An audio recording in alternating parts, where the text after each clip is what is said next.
चलिए, good morning everyone. तो आज एक बड़ा ही इंटरेस्टिंग टॉपिक हम डिस्कस करने वाले हैं बेटा, दैट इज पॉजिटिव इकोनॉमिक्स और नॉर्मेटिव इकोनॉमिक्स क्या होती है। देखिए, बहुत सारे लोगों को बेटा इसके कॉन्सेप्ट्स समझ नहीं आते हैं। रीजन बीइंग क्योंकि हम सिर्फ थ्योरी को रट रहे होते हैं बेटा। तो आज हम कुछ बेसिक ऑब्जर्वेशन पढ़ेंगे बेटा on the basis of assumption of the data. ठीक है, तो हम यहाँ पर डिस्कस करने वाले हैं पॉजिटिव इकोनॉमिक्स और नॉर्मेटिव इकोनॉमिक्स। तो आज की क्लास का हमारा टॉपिक्स भी बेटा यही रहेगा कि पॉजिटिव इकोनॉमी क्या होती है एंड द नॉर्मेटिव इकोनॉमिक्स क्या होती है। ठीक है, तो बेसिक सिचुएशन कैसे रहेगी बेटा, पहले हम इसकी थ्योरी देखेंगे, देन इसके कॉन्सेप्ट पढ़ेंगे, फिर इस चीज को आगे हम चल के डिस्कस करेंगे। ठीक है ना। तो जरा आप एक काम करेंगे, मेरे साथ यहाँ नोट करेंगे। कहते हैं positive economics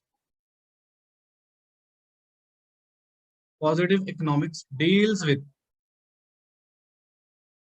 economic issues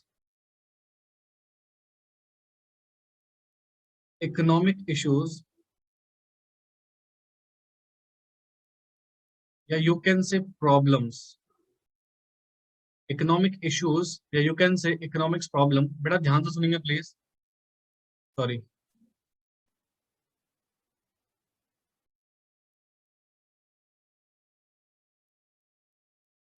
problem related to past, present और future और situation। सेकंड कहती है it deals with such economic situation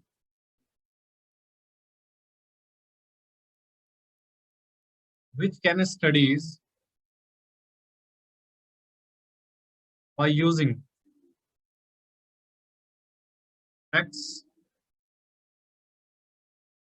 and figures। ठीक है, तो बिल्कुल ध्यान से कंसंट्रेशन से बेटा चीजों को सुनेंगे। मैं यहाँ पर आपके सामने एक छोटा सा ऑब्जर्वेशन भी रखूंगा कि प्रॉब्लम किस तरीके से यहाँ पर किन प्रॉब्लम्स के साथ डील अप किया जाता है। तो पहले एक बार इस थ्योरी को देख लेते हैं हम लोग। ठीक है, जरा 2 मिनट बेटा बिना लिखे इधर देखिए, इधर ध्यान से। तो कहते हैं सर पॉजिटिव इकोनॉमिक्स बेसिकली है क्या। देखो, अभी तक हमने माइक्रो इकोनॉमिक्स के बारे में पढ़ लिया था, मैक्रो इकोनॉमिक्स के बारे में डिस्कस कर लिया था, राइट। तो उसके बारे में हमने बेसिकली क्या समझा कि micro economics sir generally small units की प्रॉब्लम को मैनेज करती है, राइट। और फिर हमने मैक्रो पढ़ा कि होल कंट्री की प्रॉब्लम को मैनेज किया जाता है under the macro economics, right. तो ये कुछ बेसिक बातें हम ऑलरेडी प्रीवियस क्लासेस में डिस्कस कर चुके हैं। तो वैसे ही बेटा हमारी पॉजिटिव इकोनॉमिक्स और नॉर्मेटिव इकोनॉमिक्स से रिलेटेड भी चीजें हैं।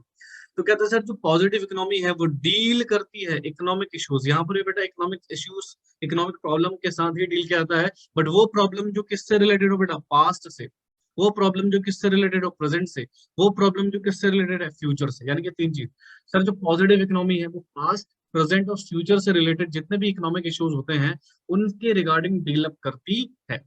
ठीक है, फिर कहते हैं it deals with such economic situation. ये उन इकोनॉमिक स्थितियों के को डील करती है बेटा जिनको हम स्टडी कर सकते हैं बेटा by using their facts and figure, right. तो दिस इज द थ्योरी। अब इस थ्योरी के बाद सुन लीजिए, अभी मैं इसको कौन सा पढ़ाऊंगा आपको और बेटर तरीके से क्लियर हो जाएगा। तो सबसे पहले आपको कुछ चीजें याद रखनी। पहला क्या, सर पॉजिटिव इकोनॉमी वो इकोनॉमी है जो डील करती है उन इकोनॉमिक इश्यूज को जो पास्ट, प्रेजेंट और फ्यूचर से रिलेटेड हो।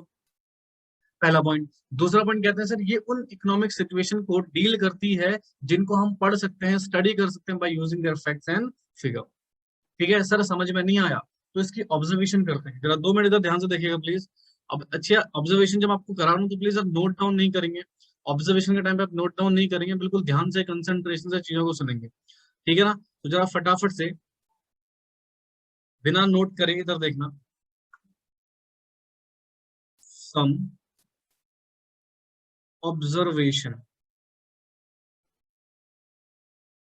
ठीक है, ध्यान सुना बेटा।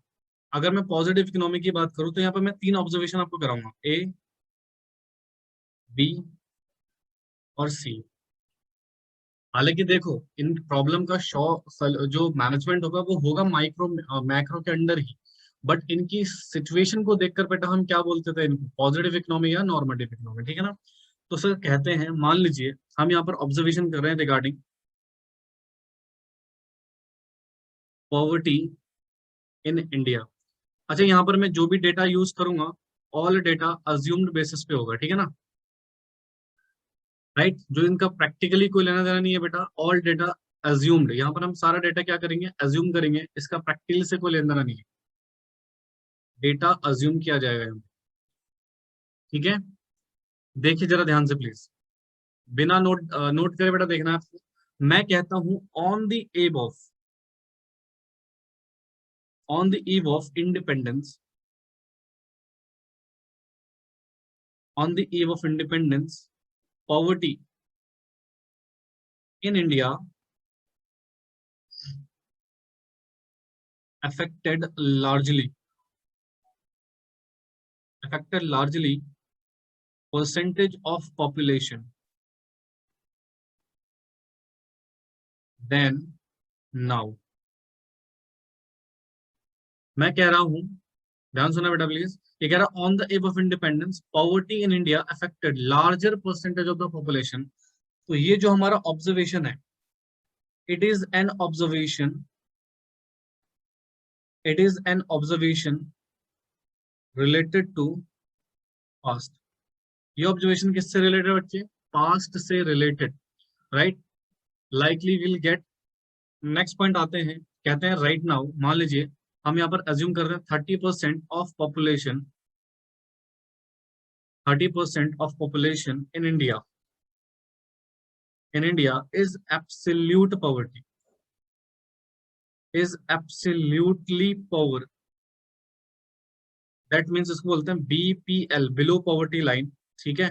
अच्छा, ये मैं क्या कह रहा हूँ 30% इन इंडिया, ये हम प्रेजेंट की बात कर रहे हैं, तो कहते हैं इट इज एन ऑब्जर्वेशन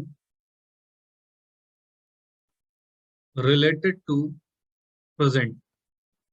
इसकी बात कर रहे हैं बच्चे, प्रेजेंट की, ये हम बात कर रहे हैं प्रेजेंट की, ठीक है।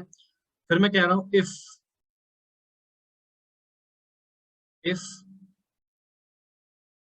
पॉपुलेशन इन इंडिया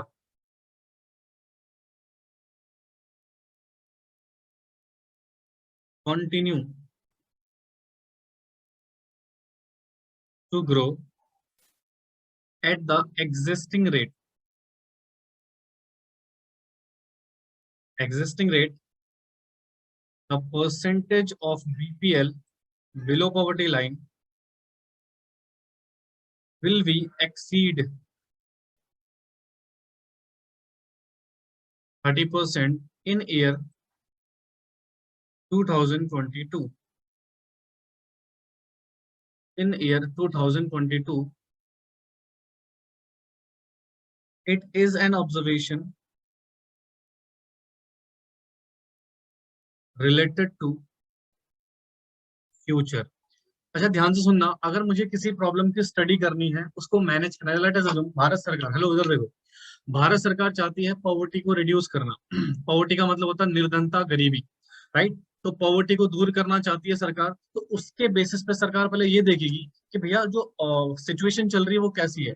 तो गवर्नमेंट ने बोला, गवर्नमेंट का जो डेटाबेस था उसने बोला कि सर ऑन द इंडिपेंडेंस, जब हम आजाद हुए, on the above of independence, हमारी जो largest percentage of the population थी वो अफेक्टेड थी पॉवर्टी से, यानी कि इंडिया का लार्जेस्ट का मतलब होता है मैक्सिमम, ठीक है। For example 80% of the population, right, कि इतना maximum larger amount of population below poverty line थी एट द टाइम। तो ये हम जो ऑब्जर्वेशन कर रहे हैं, this is basically related to past. ये किससे रिलेटेड बच्चे, पास्ट से रिलेटेड है, ठीक है। फिर हम कह रहे हैं अभी प्रेजेंट में 30% of population in India absolutely poor, यानी कि बिलो पॉवर्टी लाइन है अभी 30%। तो इसको हम बोलेंगे सर ये जो ऑब्जर्वेशन हम कर रहे हैं प्रेजेंट से रिलेटेड। मैं कह रहा हूँ अगर ऐसे ही भारत की जो पॉपुलेशन है वो बढ़ती रही, आज नियर टू हम लोग 140 करोड़ के आसपास हैं बेटा, अगर ये ऐसे ही ग्रो करती रही एग्जिस्टिंग रेट से, तो हम कह रहे हैं कि इंडिया का जो बीपीएल रेट होगा वो 30% से भी ज्यादा हो जाएगा। तो हम फ्यूचर की प्रोडिक्शन कर रहे हैं। अब इसके आधार पे हम इस प्रॉब्लम को सॉर्ट आउट करेंगे। कैसे सर, सबसे पहले हम इंडिपेंडेंस के टाइम पे ऑब्जर्व करेंगे पॉवर्टी इतनी ज्यादा क्यों थी, उसका रीजन क्या था। अंग्रेजों ने बेटा जो हमें इकोनॉमी इनहेरिटेंट में दी थी वो बहुत ही ज्यादा बैकवर्ड थी, इसकी वजह से बेटा हमारे देश में सबसे ज्यादा गरीबी थी।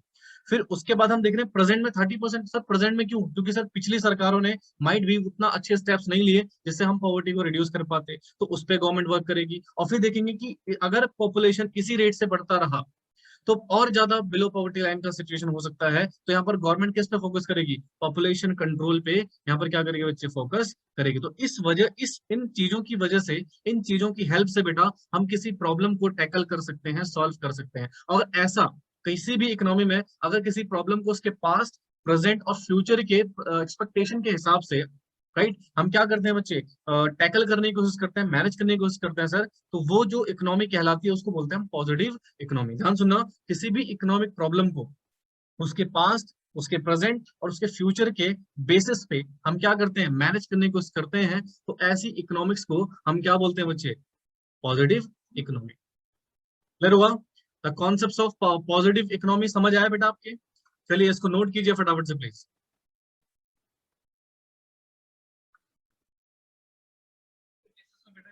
नोट पॉइंट है, positive economics is the economy of what was, what is and what would be. क्या था, क्या है और क्या हो सकता है। इन बेसिस पे बेटा इन चीजों को एनालाइज किया जाता है और फिर इनके आधार पे किसी भी सिचुएशन को हम क्या करते हैं? टैकल करते हैं। देखिए हम अपनी प्रेजेंट लाइफ में भी बेटा पॉजिटिव इकोनॉमी का यूज करते हैं बेसिकली। जैसे अभी आप 11th क्लास में हैं, राइट, तो इसकी अगर आप प्रिपरेशन कर रहे हैं तो डेफिनेटली आप क्या करेंगे? पास स्टूडेंट के बारे में से जानेंगे कि किस तरीके से एग्जाम अटेंड करना है, किससे क्लासेस लेनी है, किससे कोचिंग्स वगैरह कंप्लीट करना है, राइट, किन बुक से हमें रेफर करना है, राइट, और किस तरीके से पढ़ाई करना है कि हमारे अच्छे स्कोरिंग हो सके। तो ये सारी चीजें बेटा हम देखो पास्ट, प्रेजेंट और फ्यूचर के बेसिस पे तो प्रेडिक्ट कर रहे हैं। यस, तो this is the basic observation of positive economics. अब आता है हमारे पास नॉर्मेटिव इकोनॉमिक्स। नॉर्मेटिव इकोनॉमिक्स, ठीक है जी। तो ध्यान से सुनना, नॉर्मेटिव इकोनॉमिक्स क्या होती है इसको भी समझ लेते हैं। अगेन पहले आप इसके बारे में थ्योरी लिख लीजिए। तो कहते हैं normative economics, normative economics is the economics of what ought to be, what ought it to be. कहते हैं it deals with opinions of the economist related to economic issue, economic issue or economic problem, sorry,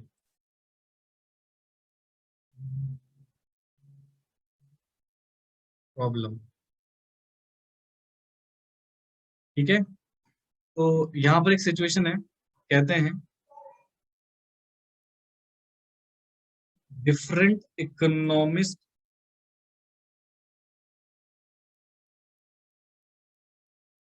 may offer different opinion on the solution of an economic problem।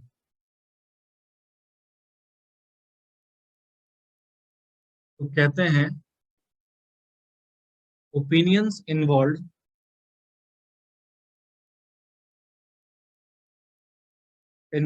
value judgment। इसका एक बड़ा ही interesting example हम अभी discuss करने वाले हैं, बिल्कुल ध्यान से सुनिए। पहले आप इसको नोट कर लीजिए बेटा फटाफट से। पहले इसको नोट कर लीजिए, राइट, फिर इसके बारे में कुछ बेसिक ऑब्जर्वेशन हमें पढ़नी है, फिर हम इसकी थ्योरी रीड करेंगे, ठीक है ना। इसको नोट करो बेटा पहले, पहले इसका कॉन्सेप्ट समझिए, फिर इसकी थ्योरी रीड कर लेंगे। थ्योरी रीड करने में ज्यादा टाइम लगता है बेटा, बहुत सिंपल सी बात है। मैं आपको एक चीज समझाता हूँ। जैसे मान लो एक प्रॉब्लम है इकोनॉमिक्स की, economics problem that is unemployment. and during this situation we are facing the massive unemployment in India, right? तो one day definitely it will be recovered। पर ध्यान सुनिएगा, भारत में बेटा बहुत पहले से अनएम्प्लॉयमेंट की बड़ी समस्या चलती आ रही है, तो बहुत सारी पॉलिसीज गवर्नमेंट ने इंट्रोड्यूस करे, तो उनमें से एक पॉलिसी का मैं यहाँ पर एग्जांपल दूंगा। पॉलिसी थी बेटा मनरेगा। पॉलिसी क्या थी हमारी? मनरेगा, राइट। कांग्रेस की सरकार के टाइम पे बेटा ये पॉलिसी लॉन्च की गई थी। अब इस पॉलिसी के फैक्ट्स क्या हैं वो तो मैं आपको नहीं बताऊंगा, ठीक है, क्योंकि उसमें समझाने में हमें बहुत टाइम लगेगा। आप गूगल पे सर्च करके खुद ही बेटा इसके फैक्ट्स वगैरह देख सकते हैं। तो कहते हैं Mahatma Gandhi national rural employment guarantee act, ये इसकी फुल फॉर्म है बेटा।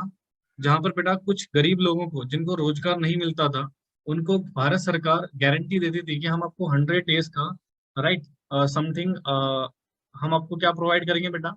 एम्प्लॉयमेंट प्रोवाइड करेंगे। और उसका क्या लॉजिक था, क्या पॉलिसी थी, वो चीजें आप एक बार देख लेना। हालांकि मेरे हिसाब से, according to my opinion, this policy is not effectively work in India, right, but still बहुत सारे लोगों का इस पॉलिसी से भला होता था।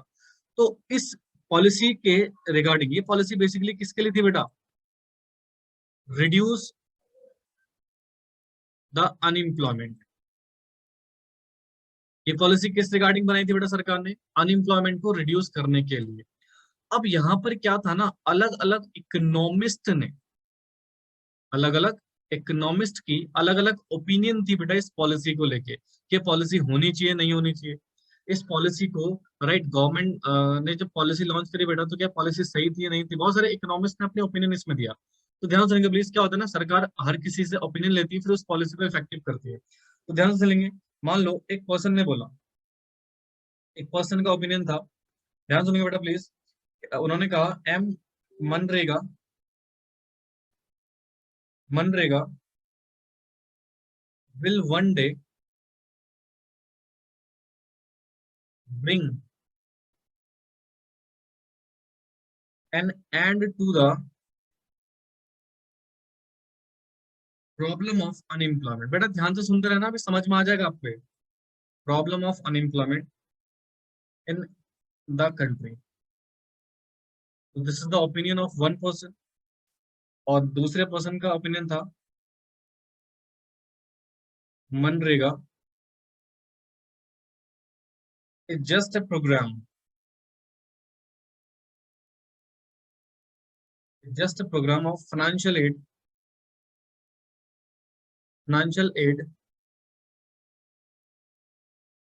टू द अनएम्प्लॉयड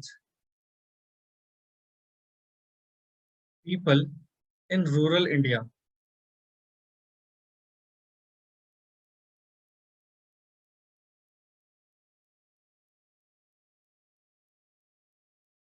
तो इन्होंने कहा it will make the people parasites and life long unproductive. इनकी ओपिनियन ये थी बेटा इस पॉलिसी को लेके। एक और पर्सन की ओपिनियन लिखते हैं और फिर उसके बाद इस चीजों को समझते हैं, ठीक है ना। एक और पर्सन की ओपिनियन को ध्यान से देखते हैं, फिर इस पॉइंट को हम समझते हैं ध्यान से। इधर देखेगा बेटा, एक पर्सन ने बोला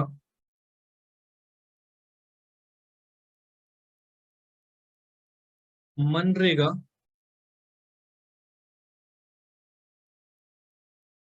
MNREGA uses taxpayer money and should therefore be stopped। चलिए जरा 2 मिनट ध्यान सुनेंगे बेटा प्लीज, बिल्कुल कंसंट्रेशन सुनना यहाँ पे। मैं आपको एक सिचुएशन समझाने जा रहा हूँ। यहाँ हमने बेसिकली कुछ लोगों की ओपिनियंस, यानी कि इकोनॉमिस्ट के ओपिनियंस को यहाँ पे लिखा। देखो सर, जनरली क्या economics problem, unemployment is economic problem और नॉट? यस, बिल्कुल ये इकोनॉमिक प्रॉब्लम है। अब इस इकोनॉमिक प्रॉब्लम को सॉल्व करने के लिए सरकार ने एक पॉलिसी लॉन्च करना चाहा, that is MNREGA, Mahatma Gandhi national rural employment guarantee act, right. इसका मेन पर्पस क्या था? Reduce the unemployment in rural India. Basically किसके लिए बनी थी बेटा ये? रूरल इंडिया के लिए, जो ग्रामीण क्षेत्र होते हैं उनके लिए, ठीक है। अब यहाँ पर बहुत सारे इकोनॉमिस्ट जो होते हैं बेटा, जो एनालाइज करते हैं चीजों को, तो उन्होंने उन्होंने बोला कि भैया मनरेगा जो है ना, एक दिन, राइट, भारत में अनएम्प्लॉयमेंट को खत्म कर दे। यानी कि मनरेगा, इन्होंने बहुत अच्छा बताया कि मनरेगा एक अच्छी पॉलिसी है बेटा, जो अनएम्प्लॉयमेंट की प्रॉब्लम को एक दिन भारत में जड़ से खत्म कर देगी, मतलब फिनिश अप कर देगी। इनका ओपिनियन ये था इस मनरेगा पॉलिसी को लेके। साइमल्टेनियस एक पर्सन थे, उन्होंने कहा भैया देखो, मनरेगा सिर्फ एक फाइनेंशियल एड है। एड का मतलब होता है बेटा हेल्प। यानी कि मनरेगा कोई इफेक्टिव पॉलिसी नहीं है, ये सिर्फ हम लोगों की फाइनेंशियल हेल्प कर रहे हैं। The unemployed people in rural India, it will make the people parasites and long life unproductive. बेटा होता क्या है, जैसे मान लो अगर मैं किसी पर्सन को फ्री में कुछ ना कुछ प्रोवाइड करता रहूं और उस काम का कोई प्रोडक्टिविटी नहीं हो रही है, राइट, उस काम से मुझे कोई आउटपुट नहीं निकल रहा है, तो वहां पर क्या होता है, उस पर्सन की लाइफ कहीं ना कहीं पैरासाइट्स, और लाइफ उसकी हो जाएगी बेटा अनप्रोडक्टिव हो जाएगी हमेशा के लिए। इन्होंने कहा कि भैया रूरल, ये सिर्फ एक फाइनेंशियल एड है, इसका प्रोडक्टिविटी से कोई लेना देना नहीं है। इनकी ओपिनियन ये थी। और एक पर्सन ने तो यहां तक बोल दिया कि मनरेगा क्या है, मनरेगा एक टैक्स पेयर का पैसा यूज कर रही है और इसको बंद कर देना चाहिए, इसका कोई प्रोडक्टिव यूज नहीं है। अब सर यहाँ पे हो क्या रहा है, ध्यान सुनना बेटा, प्लीज ध्यान सुनना।